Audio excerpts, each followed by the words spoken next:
Hello guys, আসসালামু আলাইকুম। আবার আপনাদের মাঝে একটি নতুন ভিডিও নিয়ে চলে আসলাম। তো আজকে ভিডিওটা দেখতেই পাচ্ছেন, অনেক সুন্দর একটি ভিডিও হতে চলেছে। তো দেখেন গাইস, এইখানে একটি গাছের পাতা আছে, গাছের পাতা আছে।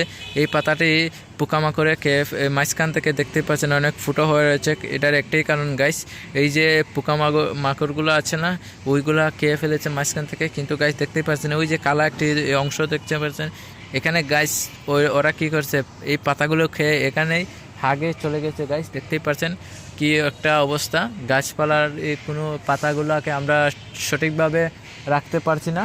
এটাই একটার কারণ, এই পোকামাকড়ের জন্য। তো আপনারা একটু কমেন্টের মাধ্যমে বলে যাবেন যে এই পোকামাকড়গুলো আমরা কিভাবে সরাতে পারি গাইস। আমাদেরকে একটু কমেন্টের মাধ্যমে বলে যাবেন এই পোকামাকড়ের এই জন্য আমরা কি করতে পারি। তো অবশ্যই আমাদেরকে একটু কমেন্টের মাধ্যমে বলে যাবেন। আর আমাদের ভিডিওটা ভালো লাগবে সাবস্ক্রাইব করে রাখবেন। তো